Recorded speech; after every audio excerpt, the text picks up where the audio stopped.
Well, I'm excited to have Sean Lowe on the Flower Podcast this week. Welcome, Sean. Thanks for having me. Absolutely. And I want to just share that I've recently learned about you, and I have learned so much from you and your podcast recently.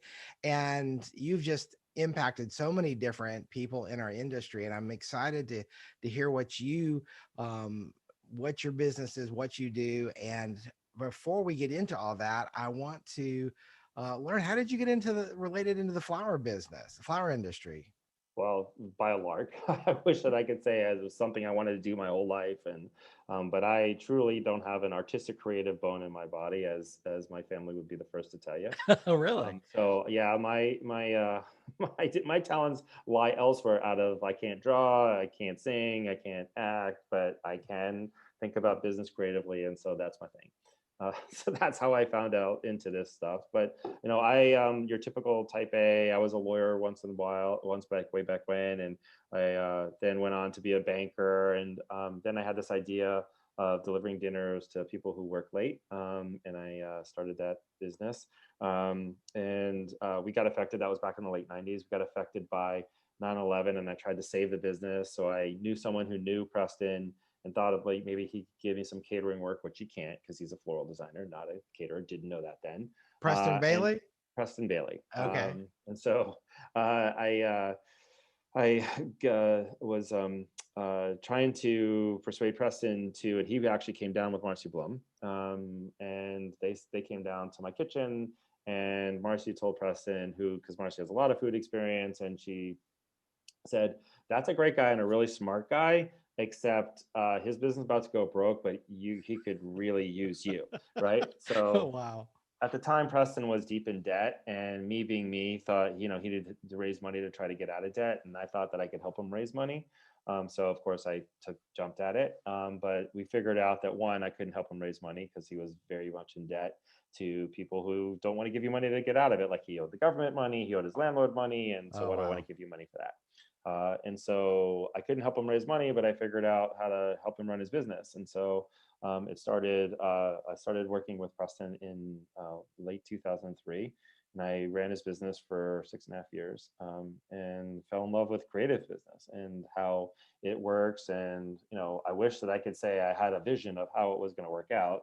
But Preston is Mhm. a dear, dear man, and I'm very grateful for the opportunity. He gave me the opportunity to try a lot of different things and to go for it. But we also fought like cats and dogs. He must have fired me 4 times, and I quit 4 times in the first year. But we found our way, and it worked. It worked really well, and it gave me huge, huge insight into the way that the not just how the floral industry works, but how really all creative business works. And I was really grateful too because about halfway into my time with Preston, he is dear, dear friends with a name interior designer named Vincent Wolf. And Vincent loved the Sure. way that I was thinking about Preston's business and how I was running it and the kind of deals I was making. So he asked, Vincent's a very successful interior designer, didn't need me to run his business, but wanted to make some deals to do hotels and to do apartment buildings and things like that. And wanted me to help, and so Preston allowed me to do that. And so I got the opportunity to learn everything about interior design at the same time that I knew about the wedding business works and the event business works. And so I put those two things together, and then along came 2008, 2009, and it was really this opportunity for me to say, hey, wait a second, I can do this bigger than just with Preston. I can help a lot more people, and it was really exciting to me to kind of really tap into just about any creative business. So I fell in love with it, and I left in summer of '09, and I've been doing my consulting business ever since. Wow. Wow. That's incredible. And so the name of your business is the business of being creative. Is that right? Hmm. Yeah, And yeah. so that seems like such a broad reaching name. So what kind of businesses have you helped? Oh gosh, anyone who creates art for a living, so anyone who takes that journey of discovery, I've helped them. So interior designers, architects, everyone in the event business. So anything related to that. So lighting companies, floral companies, musicians, caterers, photographers, of course, and then really things that are outside of that. So people that are trying to create websites and teach music and do things like that, right? And that's the um, kind of the genesis of it. So anyone that really wants to tell a story with their business and use that story as a business to create art, those are my clients. Mm, okay. Well, out of curiosity, what do you think is the biggest difference in what, and I hate to say traditional business versus a creative business, because I feel like almost every business has to be creative on some level. No, it doesn't. Um, okay, it doesn't? Okay, good. Yeah. So then what, tell me the difference. Well, because every creative business has to have a journey through Wonderland, right? So if you don't have a journey through Wonderland, which I want to say is what the idea, that kernel, that spark of an idea, hey, I want you to redo my house. Hey, I want you to plan my wedding. Hey, I want you to do this bouquet of flowers for me. Hey, I want this stuff. So what it could be doesn't exist yet. And so the journey to what it will be is what creative business is all about. And that is the reason I use Wonderland as a reference and use, kind of things that are not traditionally in business is because in that element, that place, that is wholly and utterly irrational and subjective, and its value is what you say it is, right? It has nothing to do with anything.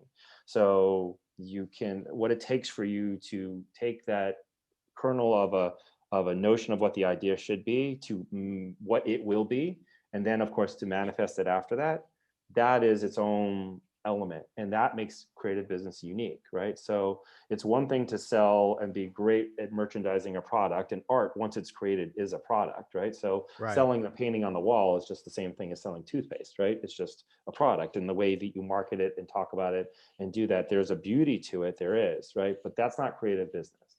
Creative business is the journey to what the idea is, and then the idea to be manifested. And so without that crazy, wonderful, idiosyncratic journey to it, creative business is just like any other business, right? So hope that helps. Yeah, well, it kind of does, and it kind of makes me think of about 12,000 more questions.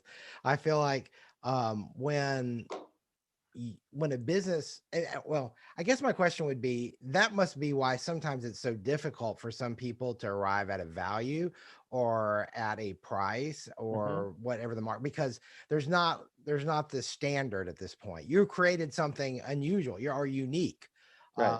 hopefully, and then you arrive at a value. So in that Well, case, they're mixing two things, though. Sorry okay, to interrupt, but they're sure, mixing two things because what it takes for you to do what you do versus what it is, those are two different things. So the way that you can think about it is the journey to it is whatever you say it is, right?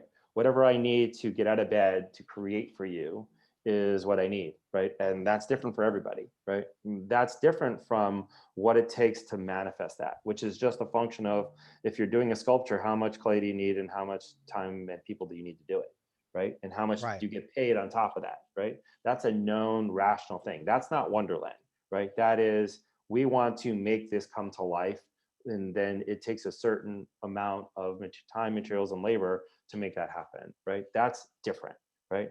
From what you cost to make that happen in the first place, right? So one is, tell me what it's going to be, and then tell me how you're going to make it happen.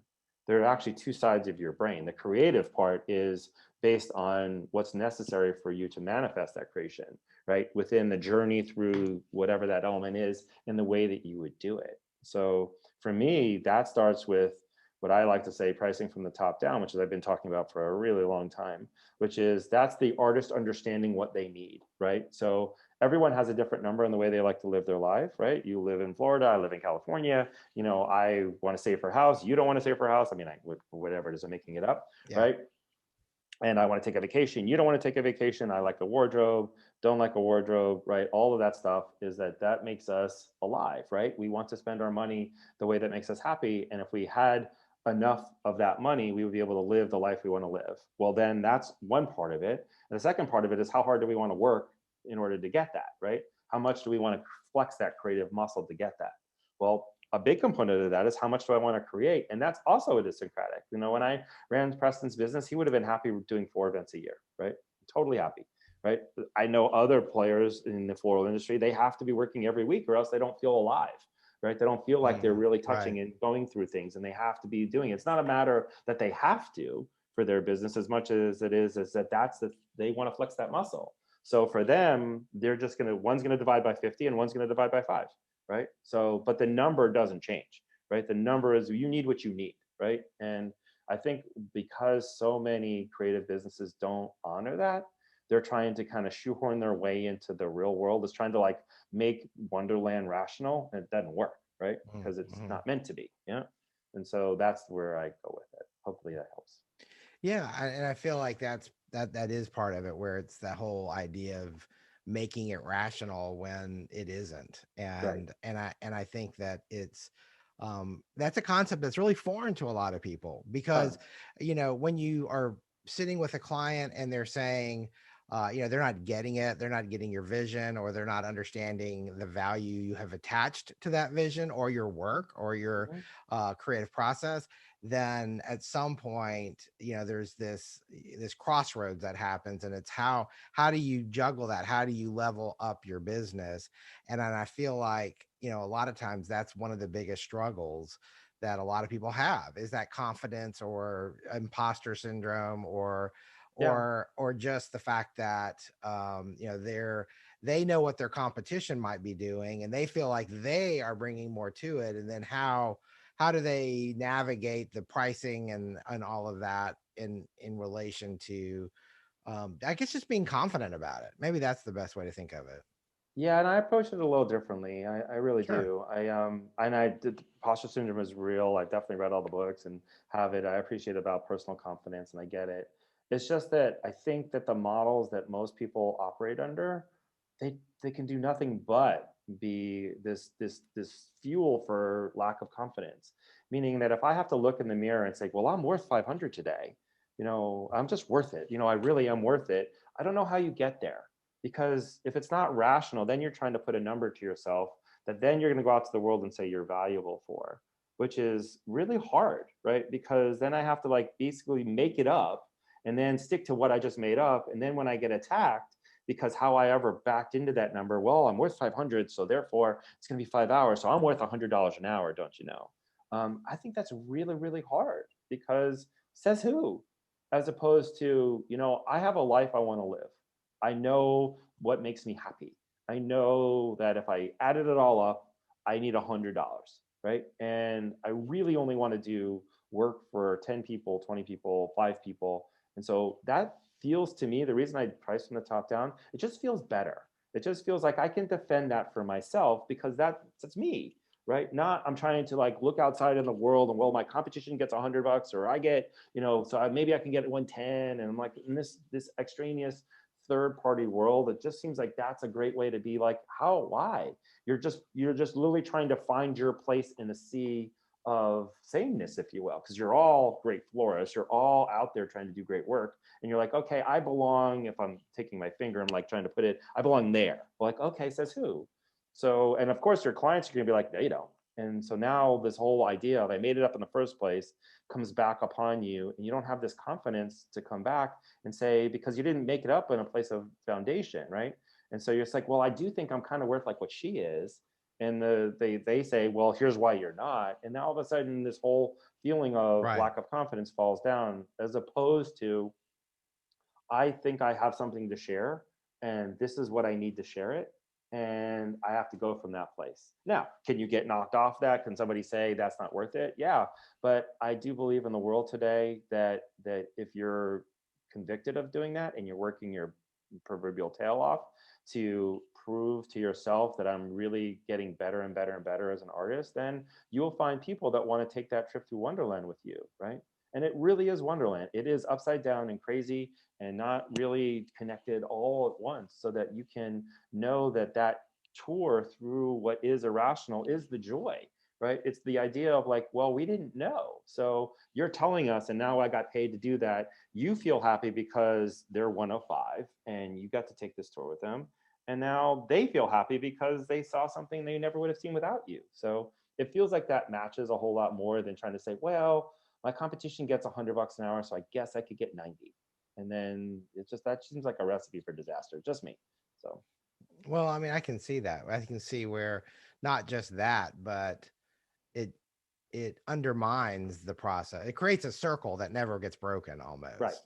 Yeah. And so I can see that. Well, you've dealt with clients of all sizes, I think, Hmm. and different kinds Hmm. of industries. Yep. I'm curious if there is that common struggle, that common component that you, maybe not in every case, but you see in a lot of cases. What is the one thing that you find so common that you help people with? They try to live in a world that's not theirs first. So I try to figure out how to live Hmm. in my client's world and try to spend my time in client's world. And so it's like, it's like a fish spending their time trying to convince a goat the value of the water, right? So you, Okay. Yeah, I get it. I totally get it. But I'm like, wow, that's pretty profound. right. So you have to, rather than spend the time convincing the goat to jump in the water, you're trying to convince the goat why you belong outside of the water, right? And so that's not going to work out.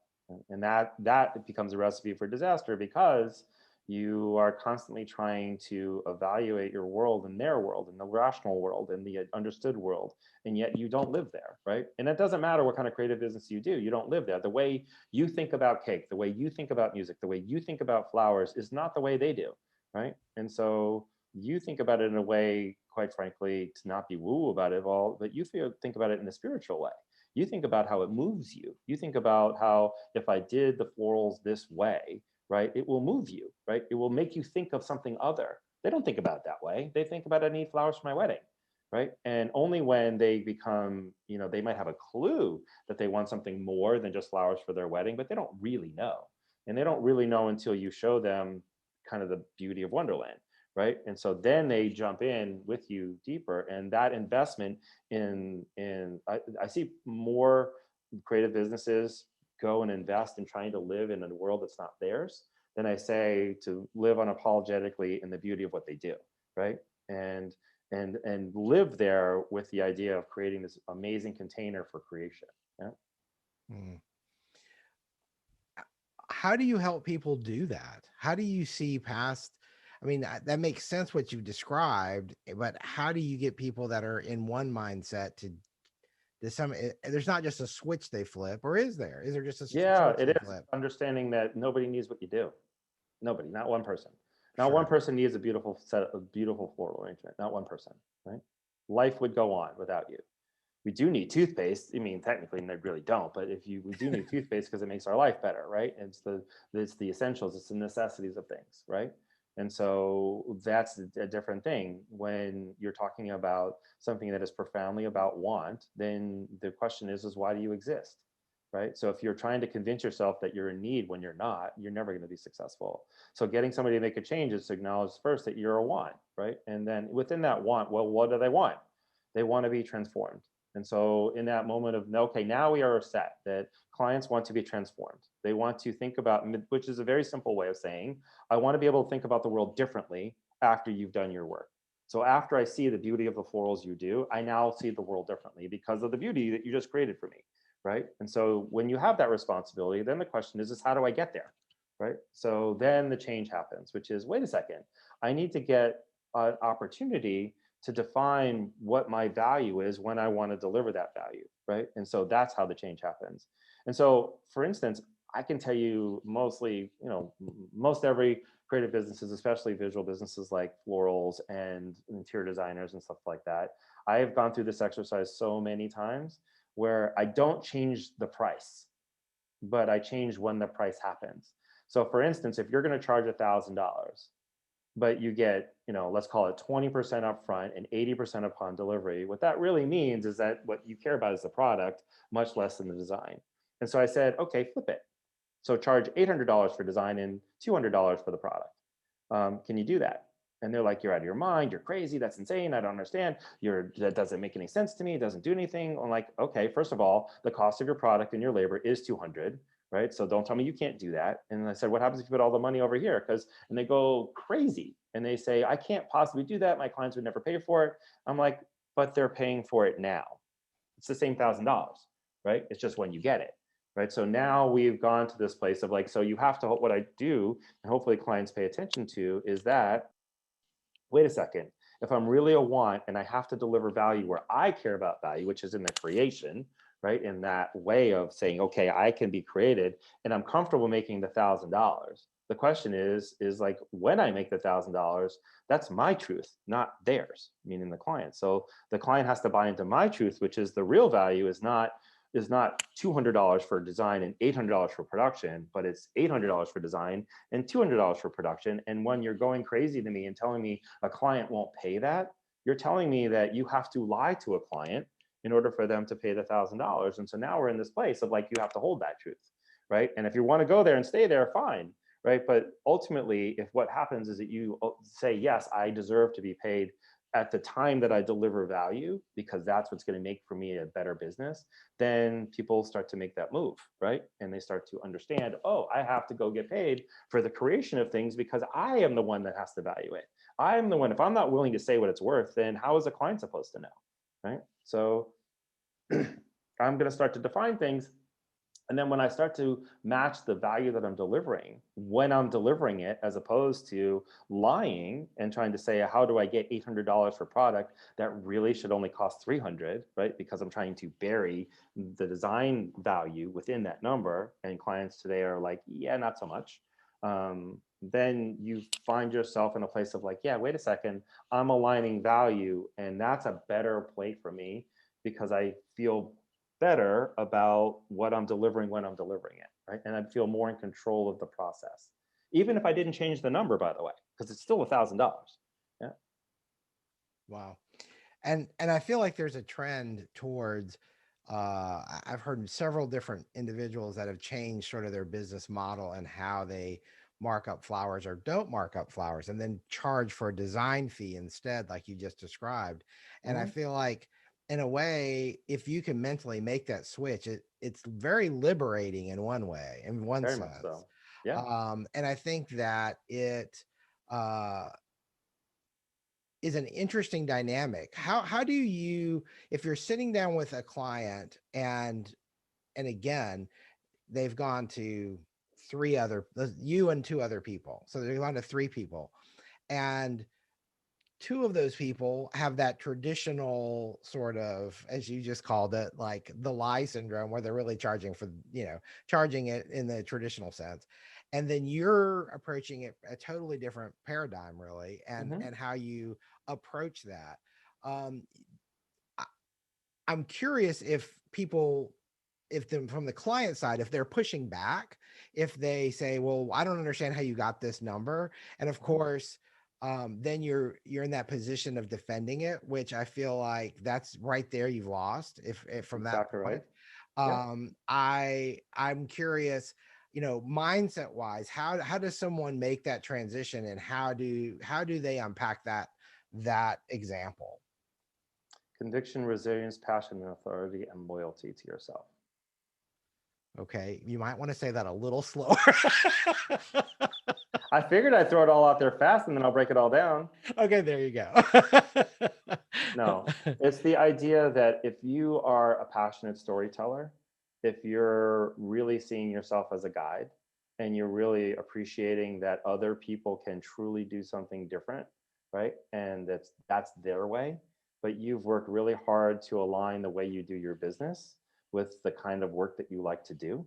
And the metrics are the same, right? Meaning that, hey, I'm going to invest with you, right? To take the time and energy to show you something, if that's what you want to do, or I'm going to spend the time and energy to spend a lot of time with you, right? So that's how my business is constructed. And this is the journey we're going to take together.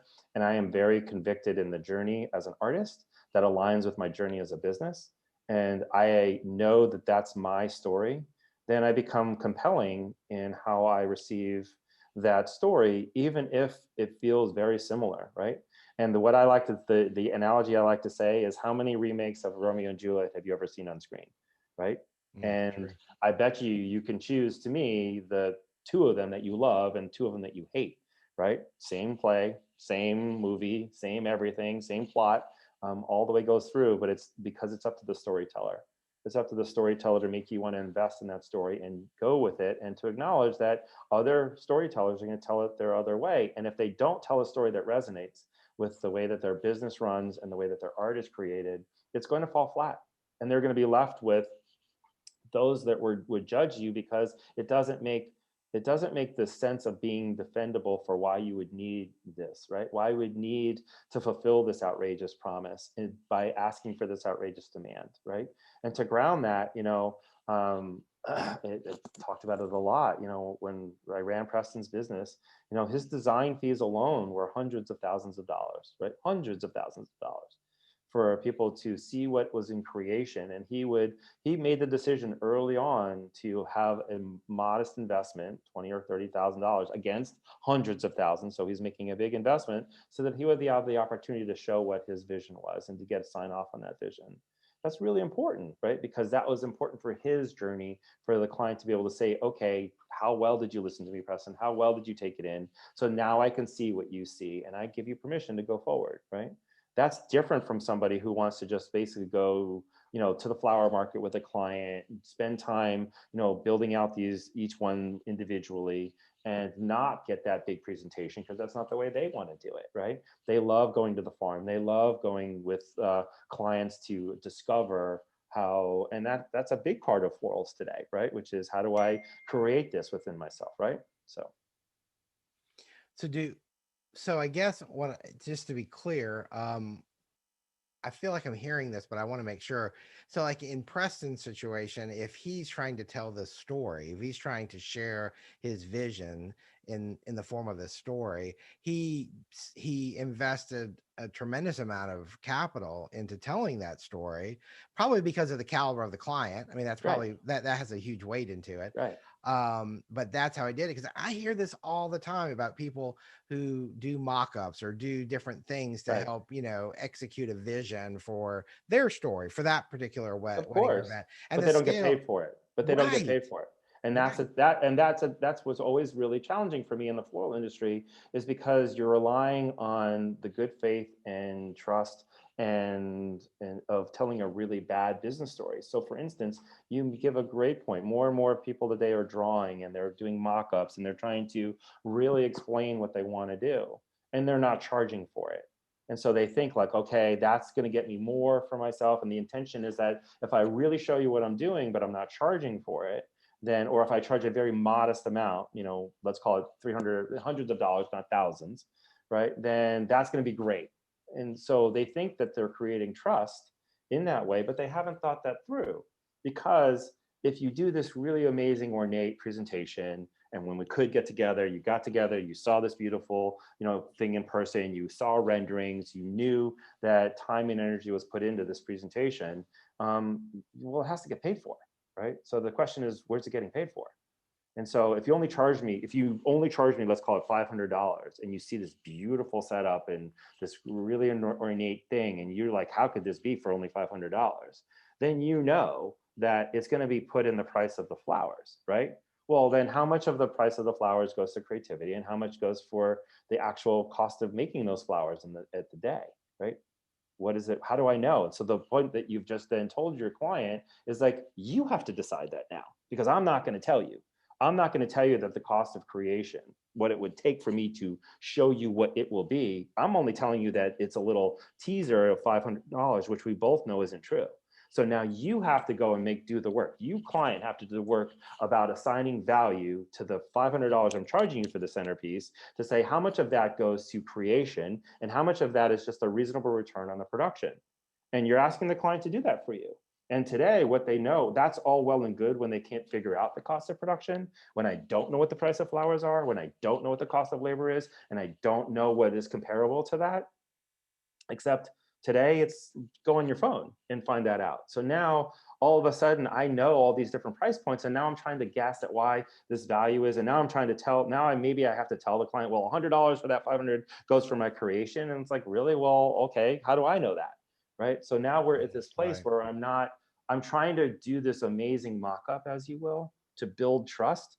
But the very thing I just did, because I did this amazing, the more amazing the mock-up is, when you're only charging very, very little for that mock-up, is actually doing the very opposite of what you want to do. Because now I don't trust the price you want to charge me, right? Because Right. Yeah. now I don't know. Because I know I've just experienced this thing that would be thousands of dollars, and I know it has to get paid for, right? So it has to get paid for in the cost of the flowers. And so now I don't know how much goes for this to pay for this setup and these ideas versus how much these things actually cost. And so those are the kind of things that I like to work out with clients, because my clients, meaning these businesses, because where they think they're building trust, they're not. And so when I say about how do I do this, it's about resilience and faith and awareness that if I charge appropriately for what this value of this creation is, then I can have more trust than when I tell you that the cost of this centerpiece is $500. It is because I can defend the cost of the centerpiece at $500. It's who's going to put it together, how much is it going to cost to get the flowers and prep those flowers and get them ready for you, and what my markup would be, right, on that, which is then an understandable, rational thing, right?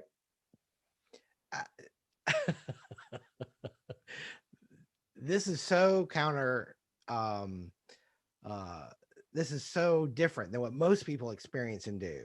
Mm-hmm. And what I just heard is, by doing these mock-ups for free and doing these things, besides, yes, you're right, you can get money for them and you can charge, but basically the whole experience, the way that traditional setup is undermining the value of the very thing you're trying to make a living off of. Exactly right. And it's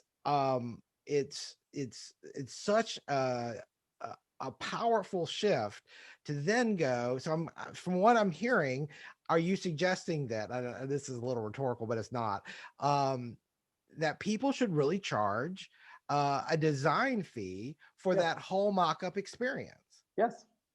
And then, because the other thing that I hear, and this to me would really prevent a lot of these headaches, is that people then see this incredible experience, they're shocked at this price tag, and then they take the idea and go somewhere else with somebody who probably will not execute it at any level that you would have, and try to get someone else to knock it off for less. And then you're upset because they stole your idea.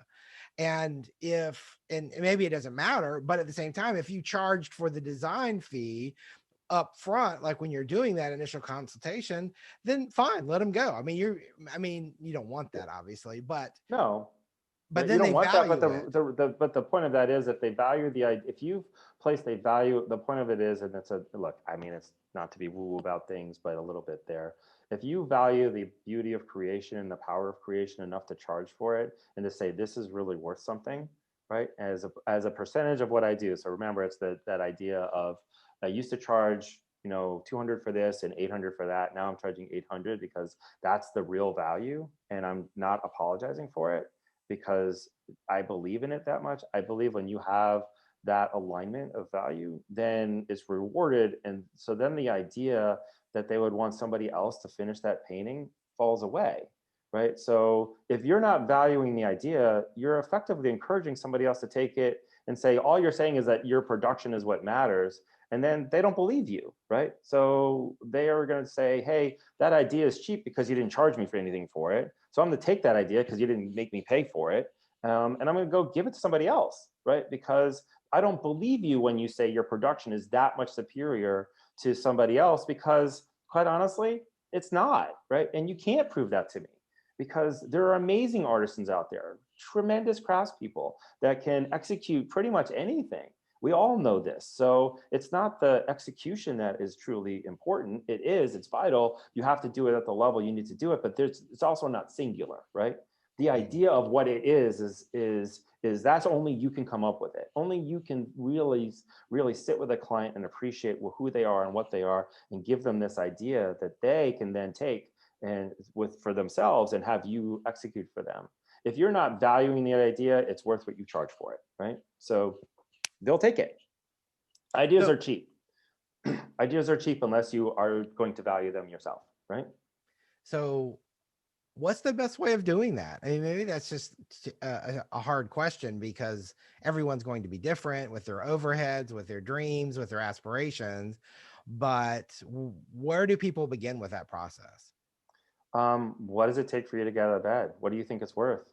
I think the way the process is what do you think the value of your idea is? And everybody knows, right? Some people really do want to rely on the power of production because it's so intricate. And honestly, so you know who really relies, it's a great example, who really relies on the power of production is someone like Jeff Latham, right? To give a specific floral example. Like, he's amazing because what he does, and he is known for it, right? He doesn't apologize for it.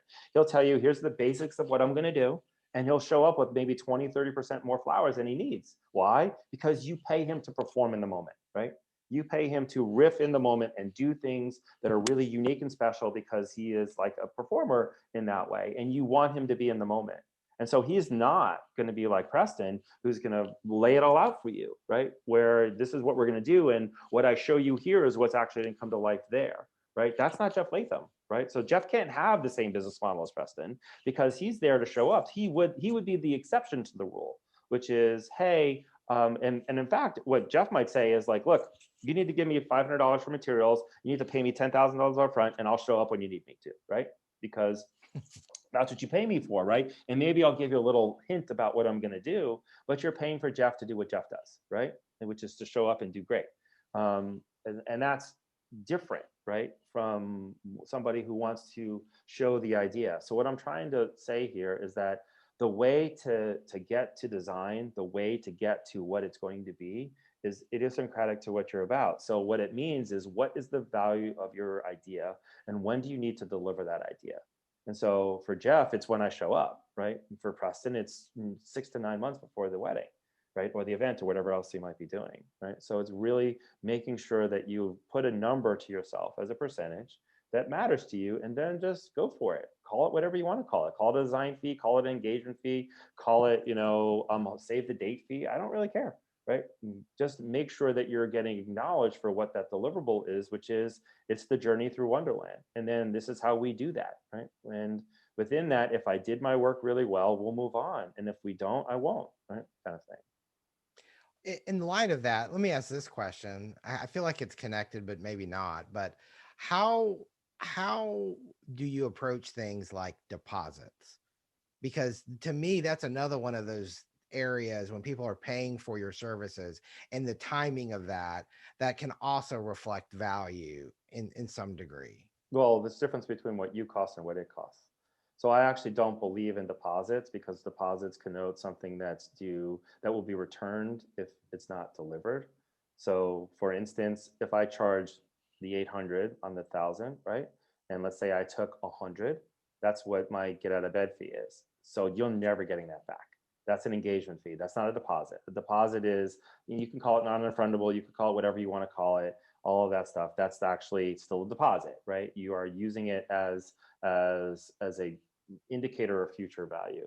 An engagement fee is paid, right? Even though it's a component of that fee, so it's a component of the 800, you never get it back, and it's no question. And the reason that is so important to me is that everyone listening to this has a certain level of talent, wisdom, and experience. That level is different for everybody, and it is worth something in and of itself. So if I am not honoring that value, all the things that I've dedicated my life to become, this expert in floral, this expert in growing flowers, this expert in arranging flowers, of coming up with what things are, right? Then what am I really saying? That I have to dance for my supper, right? And that I'm only as good as what I show you, and I have no value coming in. I don't believe that for a second, right? I believe that you deserve to be honored for who you are, right? Which is that engagement fee, and whatever that number is, whether it's $1,000, 10,000, 100,000, I don't care. But it's saying I am intrinsically valuable, and that you're going to invest in me because I'm going to do the work of hope and transcendence, right? Meaning that I hope what you're going to show me from my florals, whatever that might be for, is going to allow me to see something other, and I am transcended because of it. And so I have to invest in that. I, the client, have to invest in that, and you, the business, have to demand that. That's what I don't do deposits. And then you have to earn every single dime. Every other step that you go, because that's the one thing you haven't earned, right? And specifically to the project, your talent, wisdom, and experience have not been specifically for this project. After that, you earn every single dime.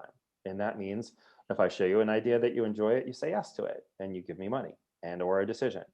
And if ultimately I come up with the value of what this is going to cost, you give me all the money. I don't believe in deposits for materials and labor and stuff like that. Why?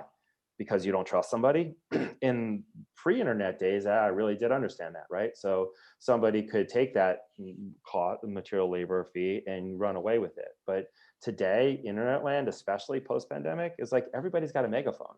And so if you're not a Right. person of integrity and you abscond with somebody's money and or don't spend it well and or use it to cover off past or future sins, right? Then no, then you're going to pay that price by the megaphone of social media. And that's not a very healthy place to be. You will find yourself, I found, those that have done nefarious things that are not my clients, but I've read about them and they fall away instantly. Why? Because the world knows instantly when you're not a person of character. Mhm. So knowing that for me means that why would I ever hold back money? Why would I ever tell you to hold back money? I'd rather have all the money so that I can judge your performance as it should be intended. I never want you to have the excuse, but I didn't get paid by you until the last second. So therefore I could only do X, Y, and Z, right? No, give me the money when I ask for it, right? Because it's relevant. If I need the money to buy all the flowers, engage all my labor, and pay people as I choose to pay them, that should be my wherewithal. It shouldn't be because I now can't possibly take money from you, but 2 weeks before a wedding, right? Or an event or whatever else you might need the florals for. So what do you recommend for that? Or do you, or is it, 100%. but, So you but, go down but the how far, road. like at the time of when they're signing the contracts No, or, no, no, no. When they okay. sign a contract, they engage you to be creative.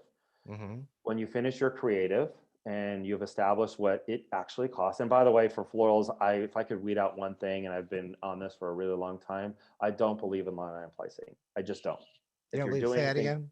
I don't believe in line item pricing. So Okay. if you're doing things for events, if you're Hmm. doing weddings or things like that, if you're selling a bouquet of flowers, yeah, you're just selling a bouquet of flowers. But if what you're doing is that you have a mix of of elements, right, that you have, you're doing your cocktail, all the things for a wedding, let's call it, right? I don't believe in telling me what the cost of the boutonniere is. I don't believe in it at all, because it's not relevant at all. The investment is the investment, and a boutonniere could cost $1,000 to produce with the most amazing floral, or it could cost $3 to produce, right? So me telling you the cost of the boutonniere is actually not relevant. What's relevant is how I'm going to spend your money in the totality.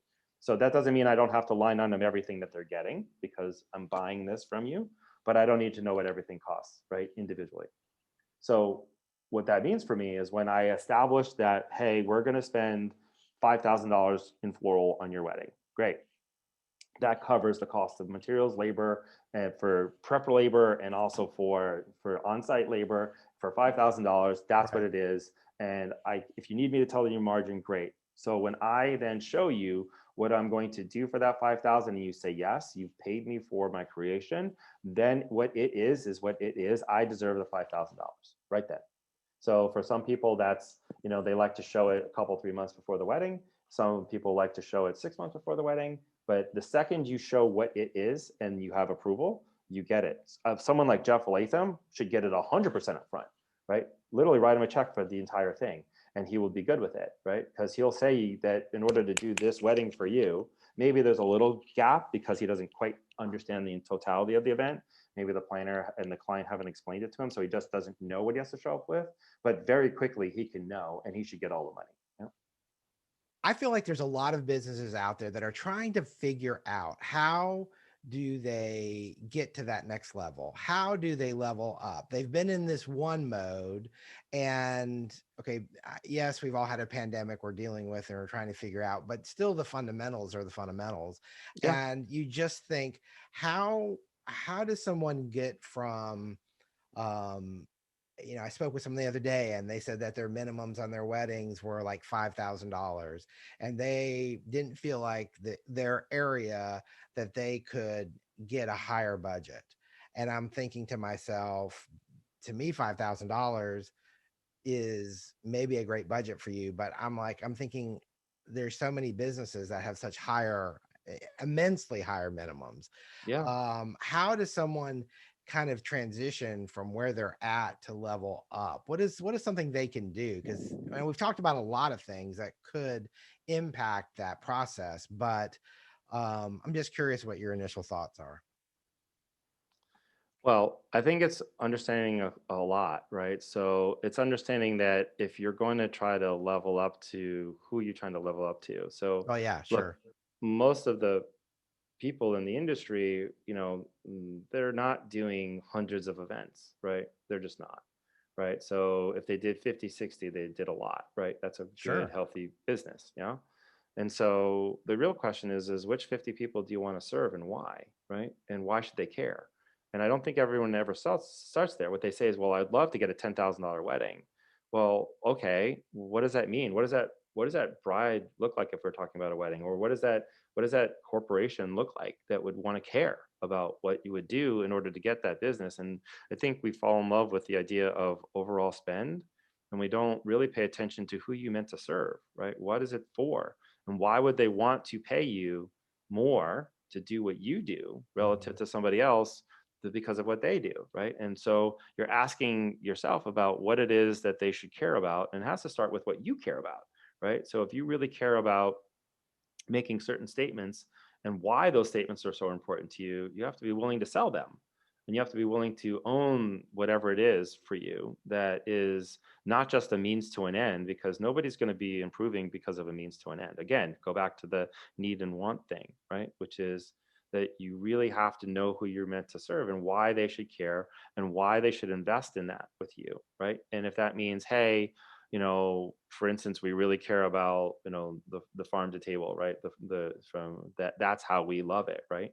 And so what does that matter to you, and why should it matter to you, and why would you need to get this different kind of money in order to raise the awareness? Because maybe somebody at $5,000 simply can't afford those florals that were grown, so precisely and perfectly just for you, but that's the world you want to inhabit, right? So then you have to defend that, right? And the Mhm. defense of that is no defense at all, which is just appreciating that this is for those that care, and the ones who care the most pay the most, right? Mm. So if you don't really understand the fact that you're not in a mass business and you're not there to market in a mass way, but meaning that you're a scarcity business, you're only meant to serve who you're meant to serve.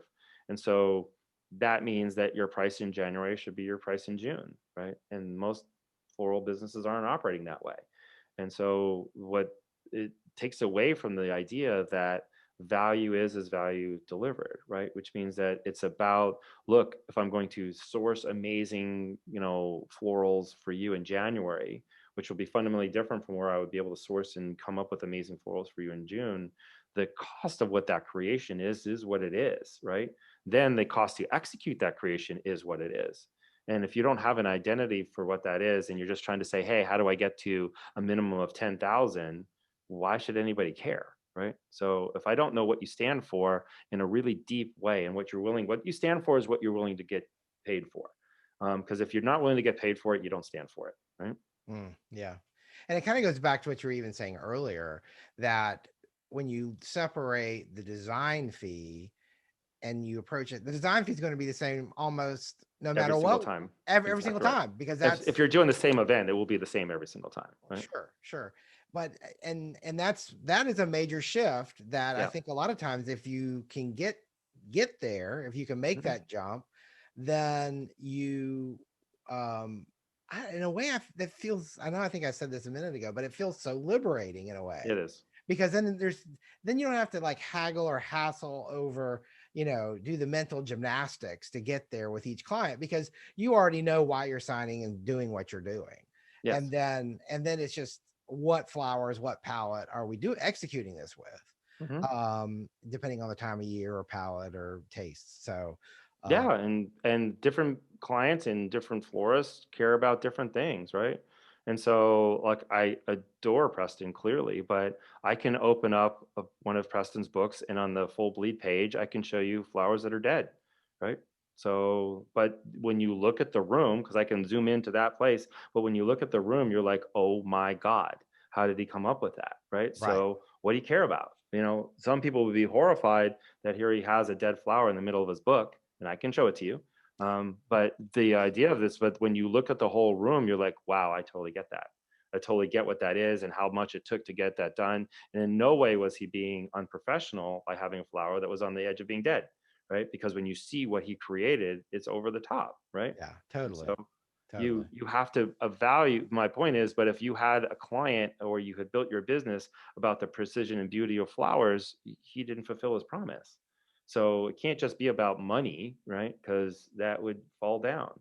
It has to be about somebody wants that idea and how he would execute that idea, which doesn't mean by any stretch that he can execute sloppily. It just means we have to really see the big picture here, right? Right, right, right. Yeah. And that goes back to also that story you told Right, and the wonder, right. Wonderland, and just trying to create that You overall you got it exactly right. experience. So, Yeah. um, I always love to ask for that piece of advice. You've given nothing but advice this entire time. But I'm just wondering if there's one thing in particular you just want to make sure you leave people with, or it could even be something that someone's given you that you would like to share. Yeah, well, especially because of the world we live in, and especially where it's about, as I personally believe that those especially in the wedding business, especially in the floral business, especially in the idea of emotion, because florals are all about emotion, Sure. that you inhabit, that you own, that this is truly to me a singular lifetime chance. This is a 1 in 50 year opportunity to redefine what people perceive what you do to be. Because we were very quickly heading towards commodification. We have lots of businesses built on, you can get something beautiful for less. And a lot of people were investing in that. And I think the beauty of what happened with COVID is that we all realized that if we really care about flowers, we really care about flowers, and we have Mm, to own that as a responsibility beyond the thing. And I think that my biggest advice is to be fearless in the responsibility of what you do. As the reason that you wake up every morning and do what you do, it needs to be honored, and in that honor you get to be fearless in the way that somebody might perceive it. And so you can create with that emotionality that you always wanted to, right? Because now the idea of feeling those flowers as you walk down the aisle, or as you enter the ballroom, or as you do whatever else you might be doing, it has an emotional impact that will never be the same, right? It will never be back. And the responsibility that exists within that is, that's where opportunity lives. mm. That's where the beauty and the creative lives, and that you owe it to yourself to get paid for what that is. And really, that doesn't mean to make as much money as you possibly can, because I don't believe in that. Right? What I believe is know what you need without apology and go get it, right? In a way that you need it. And that leads you to opportunity to create in profoundly different ways that you never thought were possible before, simply because the people that care about flowers today really care about flowers, and own that for yourself. And that gives you the chance to do something that you have never done before, which is just live in Wonderland for a long time, right? And that beauty is the world lives there. So yeah, that would be my biggest advice.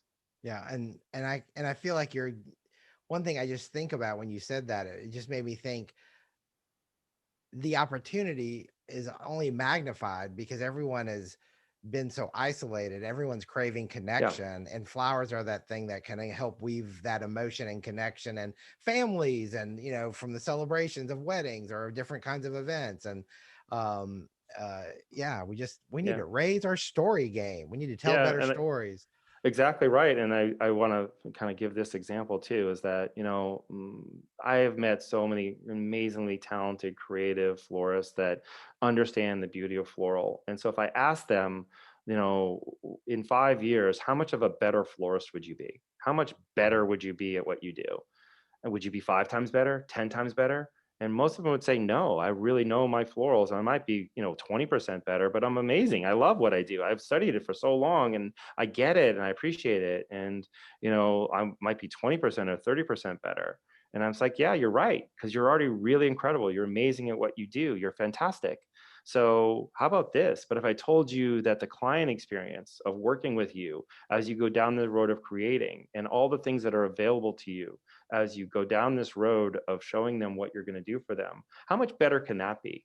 How much better can you do and relate to people and allow them this fantasy that you're going to take them on, right? So that it becomes this reality that they never thought was possible. How much better could you be at that in 5 years, right?